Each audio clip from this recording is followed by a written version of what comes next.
The forest was silent until the K9 locked onto the broken-down car. His bark cut through the still air, drawing every officer's attention. What was hidden inside made even the bravest step back. The full story is right here.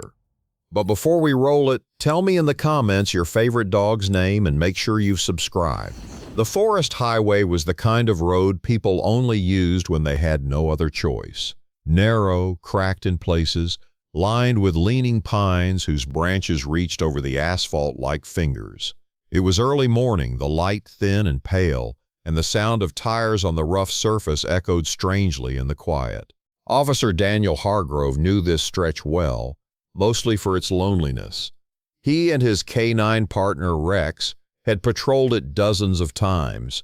Usually, they saw nothing but deer in the distance or the occasional truck pushing through to reach the next town. That morning, something felt wrong long before they saw it. Rex had been restless in the back of the SUV, shifting his weight, sniffing at the air vents as though some scent was drifting in from far away. Daniel had noticed it during the first 20 minutes of the drive. Rex was trained to stay calm unless his senses picked up something out of place. By the time they reached the bend where the tree line broke, Rex was already on his feet, ears pricked forward, body taut. The car came into view around the curve. It was an older sedan parked at an awkward angle just off the shoulder, nose almost in the ditch. The hood was streaked with dirt, one of the tires was flat, and the driver's side door was closed but not quite flush against the frame. No hazard lights, no sign of the driver. Daniel slowed. He scanned the scene the way years of training had taught him. A broken-down car in the middle of a forest road was not unusual. What was unusual was that there was no one around. Even if someone had gone to get help, they would have left signs, footprints in the soft earth, belongings pulled from the car, or the hood propped open. This car looked abandoned. Rex's low growl broke the stillness. The moment the SUV stopped, Rex lunged forward against the harness, barking sharply toward the car. His tail was rigid, hackles raised. Daniel's pulse quickened. Rex did not react like that to an empty vehicle unless there was something alive or something that smelled like trouble inside. Daniel stepped out, letting the early chill settle on his skin. The forest was so quiet he could hear the soft clicking of Rex's claws against the metal as the dog strained toward the door. Daniel let him down from the back and kept the lead short. Rex went directly toward the sedan, head low, nose working rapidly. He circled once, then stopped at the driver's side door. His barking grew sharper, more urgent, as he pawed at the seam between the door and the frame. Daniel scanned the trees. No movement, no sound. The stillness felt unnatural, as though the forest itself was holding its breath. The first clue that something was off came in the form of smell. Even from where Daniel stood, a faint metallic tang hung in the air. It was subtle but distinct. He had encountered it before at accident scenes and crime calls. Blood. But here, there was no broken glass, no signs of collision. Daniel's training told him to proceed methodically. He made his way around the car, eyes sweeping for anything. A wallet, a phone, tire tracks leading away. But the ground told a confusing story. There were boot prints near the driver's door, but they overlapped, as though someone had stood there for a long time, shifting their weight. Then, a few feet away, the prints stopped. No trail leading into the forest. Inside the car, through the tinted windows, shapes were difficult to make out. A dark cloth draped over something in the back seat. The front seats were empty. The faint reflection of the trees made it even harder to see. Rex moved to the rear of the car now, his barking punctuated by short, intense whines. His nose pressed to the seam of the trunk, paws scraping against the bumper. Daniel's mind began connecting the fragments. A deserted car in a place few traveled, a metallic scent faint but present. No clear sign of the driver leaving. Rex focused alert on both the driver's side and the trunk. He checked the license plate against the onboard computer. The result came back unsettling. The car was registered to a man reported missing 3 days ago in a town nearly 60 miles from here. That detail added weight to the air around him. If the car had been here since then, Why had no one seen it? This road was used by truckers, maintenance crews, occasional hunters. Someone should have reported it. Unless whoever left it here wanted it to remain unseen. The forest seemed to draw closer around them. A breeze shifted through the pines, carrying the smell again, slightly stronger now. Daniel secured Rex and went to the driver's door. It was locked, but he could see something through the gap where the window was lowered slightly, an envelope on the passenger seat. From this angle, a few letters were visible, written in black marker. Not enough to read clearly. His eyes drifted to the rearview mirror. There was something on it, something dangling, an object wrapped in what looked like cloth, swaying faintly as though it had just been touched. Daniel stepped back. His instincts told him not to open the car yet. Rex had returned to the driver's side now, his body stiff, nose pressed firmly to the door seam. He gave a short, guttural bark, the kind he used when pinpointing something living. If there was someone inside, hidden, injured, or worse, they could be in danger. But nothing about this scene made sense. If it was simply a stranded driver, why the locked doors? Why the hidden object in the back seat? Why had Rex's attention split between the cabin and the trunk? He took another slow sweep of the surrounding forest. That was when he noticed something strange. About 30 feet off the road, just beyond a patch of low brush, a faint glint caught the light. It could have been a bottle, a piece of metal, but it seemed deliberately placed, half hidden in leaves. Rex's ears flicked toward it too, as though he sensed the shift in Daniel's focus. Daniel moved closer, keeping Rex at his side. The ground between the road and the object was uneven, scattered with pine needles and old branches. As they approached, the glint resolved into something he had not expected. A side mirror, broken clean from its mount, edges still sharp, not from the sedan but from another vehicle entirely. The find deepened the puzzle. Had there been another car here? Was there an accident no one knew about? If so, where was the second vehicle? The broken mirror lay on a bed of flattened leaves as if something heavy had pressed there recently. And nearby, barely visible beneath the foliage, was a partial footprint, not boots like near the sedan, but sneakers. Rex sniffed at the print, then lifted his head sharply toward the deeper forest, nostrils flaring. The fur along his spine bristled. He let out one sharp bark in that direction, then turned back to the sedan, as though torn between two pulls. Daniel felt the tension rising. It was as if two separate threads were converging, one leading into the forest, one rooted at the abandoned car. And somewhere, those threads met in a place he could not yet see. The wind shifted again, carrying not only the metallic scent but something else. Faint, acrid, chemical. Rex gave a low whine, looking from Daniel to the car. His front paw lifted slightly off the ground, a sign he was ready to move, to act. Daniel knew he was standing at the edge of something significant. Whatever was inside that car was not going to be simple, and now the forest around them seemed to be holding secrets as tightly as the locked doors of the sedan. He tightened his grip on Rex's lead, his mind already working through the possibilities. Somewhere the missing driver's fate, the second vehicle's vanished presence, and the strange chemical smell were linked. He just did not know how. Not yet. And as the silence closed in again, the only sound was the steady, urgent bark of Rex, each one a demand, a warning, and a signal that they had only just stepped into the heart of the mystery. The air on the forest highway was heavy, pressing down like an invisible weight. Every sound seemed amplified, the distant caw of a crow, the wind sweeping through brittle branches, the faint ticking of the deserted car's cooling engine. Yet the sharp, guttural barks from Rex, the police K9, overpowered it all. His stance was tense, head lowered, body coiled, as if every muscle waited for the next move. His handler, Officer Grant, gripped the leash, his own posture mirroring the dog's readiness. They had already scanned the exterior of the old, mud-splattered sedan. Its paint was faded, the trunk slightly dented, and the driver's side window bore long scratches, as though something had tried to claw its way inside or out. The forest around them was still, unnaturally so, as if the presence of the vehicle had drained the area of life. Questions piled in Grant's mind. Why was the car here in the middle of a stretch of road that locals avoided at night? Why were its plates covered in a thin film of grime, almost deliberately?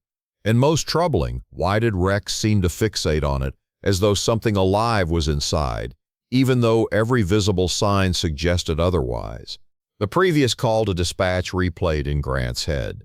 A passing trucker had phoned in, claiming they saw the car in the exact same spot 2 days in a row.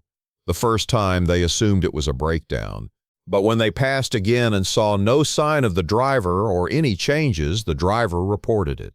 The local sheriff's department had received similar reports from 2 hikers, each saying the car gave them a bad feeling. And now, here they stood, in the middle of that uneasy reality. Grant crouched low to examine the tires. All 4 were deflated, but the rubber didn't show natural wear. The slits were clean and even, as if done intentionally. That detail dug into his mind like a splinter. Rex's barking shifted tone, becoming sharper, more insistent. His paws scraped the dirt as he pulled toward the driver's door. Grant rose, scanning the nearby forest edge.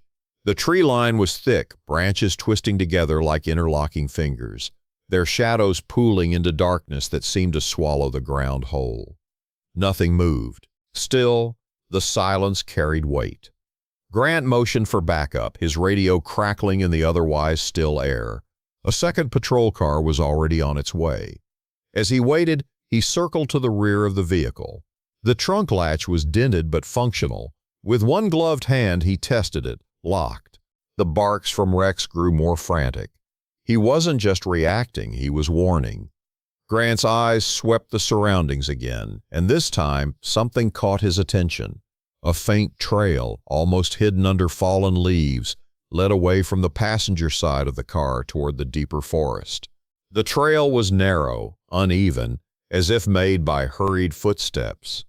At the edge of the trail, a single object lay half buried in dirt, a small key ring, the metal dulled by exposure. Grant picked it up. It bore 2 keys, both mismatched in size. One was for a house door, the other was too small for any car he knew. His thoughts churned. If the driver had walked away, why leave the keys behind? And why did Rex keep barking at the car instead of following the scent along the trail? The forest felt as though it leaned in closer, its quiet suffocating. The second unit arrived, headlights breaking the dim shade. Officer Morales stepped out, exchanging a brief nod with Grant. Together, they approached the car. Morales checked the passenger door, locked. "Let's pop it," Grant muttered, retrieving a lock release tool from his vehicle. With a metallic click, the door gave way. The smell hit them instantly, a stale, cloying odor of mildew and something faintly metallic like rust. The interior was a time capsule of neglect. Dust-coated dashboard, fast food wrappers hardened with age, and an overturned coffee cup that had long since dried. But Rex's focus wasn't on the mess.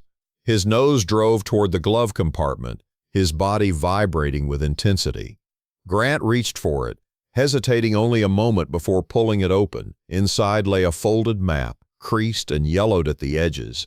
But what stood out wasn't the map, it was the small, clear evidence bag tucked beneath it. Inside the bag was a single silver bracelet, tarnished but intact. On its inner band, engraved in faint script, were initials. L.H. Grant's pulse quickened.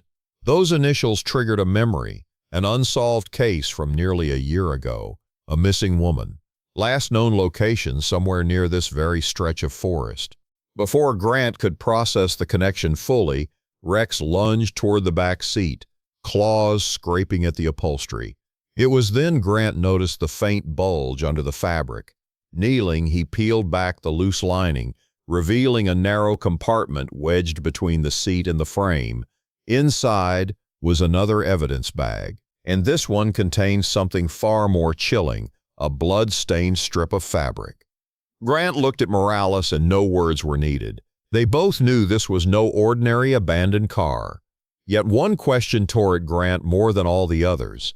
If the driver had left, where were they now? And why did it feel like the forest itself was holding its breath, waiting for something to step out from the shadows? The sun had long sunk behind the tree line, but the area around the deserted car felt unnaturally dim, as if the forest itself was holding its breath. The headlights from the police SUV carved sharp beams through the mist, landing on the battered sedan that had triggered the entire chain of events. The K9 Rex stood rigid at the vehicle's driver's side, fur raised, teeth bared, every bark sharper than the last.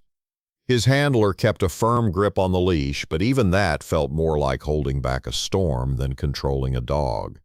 The trunk was already open, revealing nothing but a dusty spare tire and a tangle of rope. Yet Rex had no interest in the trunk. His focus never wavered from the inside of the car, specifically the back seat. The windows were clouded from inside, a thin film of condensation trickling down, almost as if the car itself was breathing. Officers circled in silence, radios crackling with updates from nearby units. The forest highway had been locked down for miles in each direction. They still had no answers, only questions that multiplied with every passing minute. Why was the car here, deep in the forest, far from any town or house? Why was there no sign of the driver? And why did Rex seem to treat the vehicle as if it were alive? One officer reached for the rear door handle, but before he could pull, Rex lunged forward so violently that the handler had to brace himself. The dog's bark hit a pitch that made the hair on everyone's arms rise. It was not the sound of a threat, it was the sound of a warning. When they finally opened the rear door, the smell hit them first. A heavy metallic tang mixed with damp fabric. The inside looked stripped, no upholstery, just bare metal panels. But wedged in the hollow space beneath the seat was a locked black case. Cold to the touch, its surface scratched and dented. It looked like it had been moved 1,000 times but never opened. Rex pressed his nose to it, whining now instead of barking, his entire body trembling. The case was pulled out carefully, placed on the hood of the car. A bolt cutter was brought over. As the lock snapped, the forest seemed to fall completely silent. No wind, no insects, nothing, just the sound of the latch clicking open. Inside was a tangle of wires, small sealed vials, and a folded envelope. The vials were unlike anything the officers had seen, marked with codes instead of labels. The envelope contained photographs, grainy, low-light images of various forest locations, each marked with red circles. But it was the last photo that made every officer exchange glances. It was taken from high above, perhaps from a drone or a plane, showing this exact stretch of the highway. In the photo, the same battered sedan sat in the same spot, except the timestamp printed in the corner was from 3 days ago. 3 days ago, before anyone had reported seeing the car. The air felt heavier now. It was not just about a deserted vehicle anymore. Something or someone had placed that car here intentionally, waiting for the right moment. Rex gave one last low growl, his eyes still locked on the empty shadows between the trees, as if whatever had been here was still watching from the dark. What the case contained would not only explain why the car was here, but reveal something much larger, something that connected missing persons reports, abandoned forest camps, and unmarked graves found miles apart. But the most unsettling part was the growing realization among the officers. Whoever set this up had known they were coming. If you like these kind of stories, wait until you hear what's coming next.